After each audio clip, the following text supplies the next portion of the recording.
The NFL's 2023 season kicks off on Sunday with a full slate of games. One of the biggest Week 1 matchups. Find out ahead on the GM.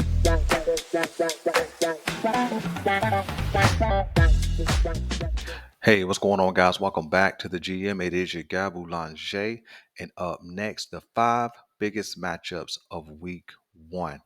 Before we get started, do me a quick favor, hit like. If it is your first time checking out the GM, hit subscribe. Also hit the notification bell so that you get updates when we upload new content. Let's go. So, with 5 days before Sunday's full slate of games, what are the 5 biggest matchups? How they affect the Baltimore Ravens, but also how does it set a real tone for the year? So first, man, let's check out the Thursday night game, which I think is going to be a big game. It's the Detroit Lions versus the Kansas City Chiefs. Now, I know you may be wondering, well, Boulanger, why is this a big game? Well, number one, man, the Kansas City Chiefs are the champs. And anything the champs do this year will be a big game. Okay. And I think personally, emotions will be high for the Chiefs. It's a season opener, it's the home opener, and you have a hungry startup Detroit Lions coming to town. I'm not 100% sure if the Kansas City Chiefs will have something to prove. I'm not sure if they're going to be trying to be in full-fledged defend their title mode in that first game. I think the Detroit Lions could jump in there and steal a game early in the season.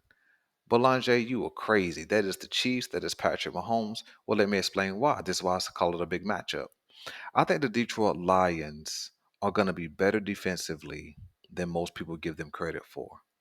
They have some young pass rushers, some guys who can push the pocket and get to the quarterback. Well, we understand that the the Kansas City Chiefs have revamped their offensive line, moving on from left tackle Orlando Brown and bringing in um, a guy who is transitioning from right tackle to left tackle. So that's going to be pretty interesting to see how that holds up. The Kansas City Chiefs are also going to be without offensive coordinator from last year, Eric Bieniemy, who is kind of the co-pilot to two of the Kansas City Chiefs championships. So a young, hungry defensive line versus a not really a rebuilt, but a retooled offensive line. That's going to be an interesting matchup. The Detroit Lions are also going to be better in their secondary. Not great, but just better. And with the Kansas City Chiefs having some young wide receivers who may have already achieved their greatness by winning the Super Bowl last year, will they have a step back in 2023? We don't know. Also, the Kansas City Chiefs have a couple of guys who have been replaced from last year's championship team. Chris Jones, last I heard, was holding out.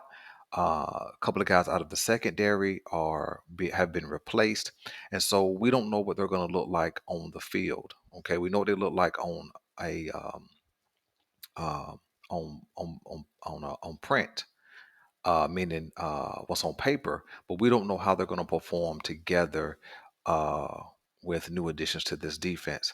Well, the Detroit Lions offensively are going to be equally as good as what they were last year. Detroit Lions came on really, really well last year, had one of the highest scoring offenses in the league, and there is no reason for me to believe that they do anything less than what they showed the last 8 games of last year. So I think it could certainly be a high scoring affair. And could Detroit win it at the end with a field goal? Quite possibly. So that's the first big game of the 2023 season. The second game I'm going to talk about is going to be the Ravens versus the Houston Texans. You guys know I had to go with the Ravens as a Ravens fan. Um, both these teams do not have Super Bowl hopes. Both these teams may not even have playoff hopes. I think the Houston Texans is certainly in rebuild mode, drafted a young quarterback in CJ Stroud. Um, in this past draft. So he's going to be learning the game. He's going to be adjusting to game speed.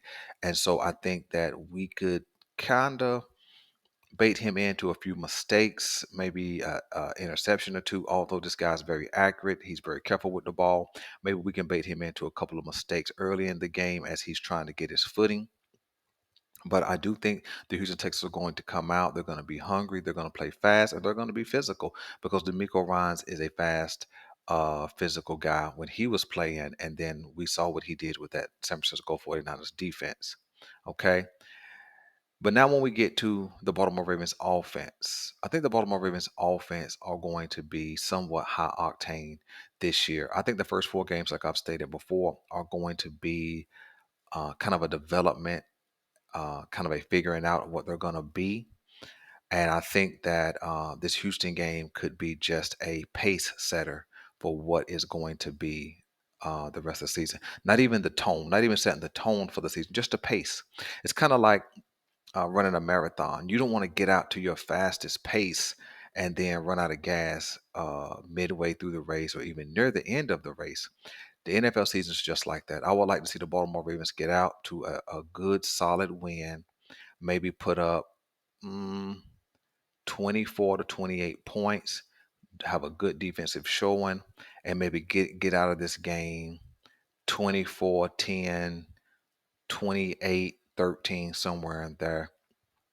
Of course, not super dominant, but enough to show that the Baltimore Ravens are for real. Another big game for week one of the NFL season is the Miami Dolphins versus the Los Angeles Chargers. These are two teams that made the playoffs in the AFC. Both made the wild card weekend, and the Los Angeles Chargers put up a decent fight against the Jacksonville Jaguars, but lost a big lead and went home. And so I believe that this year Justin Herbert is going to be trying to really validate his status. It is somewhat of a contract year. The San Diego Chargers are going to have to make a decision on whether they're going to pay him a big deal or continue to wait on him to do everything else he needs to do to prove himself a star in this league. And in a like fashion, Tua Tagovailoa is going to be leading a high-powered Miami Dolphins offense led by those two speedsters, Jalen Waddle and Tyreek Hill. And so this could be two high-powered offenses dueling it out. And I think it's going to be uh, kind of decided by which defense makes the biggest play. But this is a big matchup simply because these are two playoff teams. And when it comes to playoff seeding, whoever breaks the tie with a win is going to be the person that gets the better seeding or leaves the other one out of the playoffs. Okay. Another big game, which would be number 4 for week one, I believe is going to be the San Francisco 49ers, who had Super Bowl hopes last year and were somewhat of a quarterback injury away of maybe getting to that Super Bowl, versus the Pittsburgh Steelers, who are going to be coming in with the second year quarterback Kenny Pickett, who showed a lot of promise, a lot of ability last year. He has two really good receivers. And, it's going to be kind of a matchup of who's going to prove what, right? The San Francisco 49ers moved off of Trey Lance. So they're either going with Sam Darnold or Brock Purdy. And so Sam Darnold is still trying to prove himself in this league. Brock Purdy is, excuse me, is a quarterback who played very well last year and put them in position um, to be a top seed in that NFC. And so, can he duplicate? Can he replicate what he did last year, or was that just a one-off? And then on the other side, can Kenny Pickett pick up where he left off with a strong finish to last year? So I think that, again, this game will also come down to which quarterback makes the most plays and the least mistakes, but also which defense capitalizes on any mistakes made. Right. And then probably The biggest matchup of the entire NFL Week One is going to be Monday Night Football between the Buffalo Bills and the New York Jets. Now, why would I call this the biggest matchup? Well, the Jets were almost in the playoffs last year with a lot of up and down quarterback play, rock solid defense, but the quarterback play kind of left them on the outside looking in. And so, with a trade for Aaron Rodgers and him taking the helm this year, that New York Jets offense should be more prolific. They have a litany of wide receivers. They have really good talent at running back, and they have, again, like I said, a rock solid defense. So they should have a complete package when it comes to offense and defense. They're going up against the Buffalo Bills, who have been a perennial playoff team, but never really getting over the hump. Do the Buffalo Bills take a step back with the New York Jets having a upgrade at the quarterback position? Or do the Buffalo Bills show that they are the real deal? They are the kings of the AFC East. And do they take a step forward and really kind of show um, their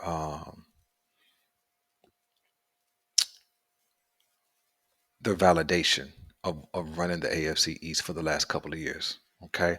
And then a bonus game that I just now thought about as I was doing this video is the Cleveland Browns and the Cincinnati Bengals.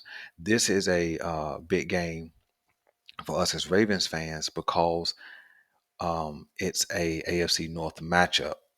Basically, whoever wins this game will be the leader in the AFC North. And so the Baltimore Ravens actually play both these teams, Cincinnati in week 2, the Browns in week number 4. And so um, Baltimore Ravens fans will be keeping their eyes on this game as well to see how um, the ending goes. Who shows formidable, who shows some kinks in their armor, all those kind of things. So I think this is an important game as a Ravens fan as well. So listen, let me know who you guys think of have big games this week.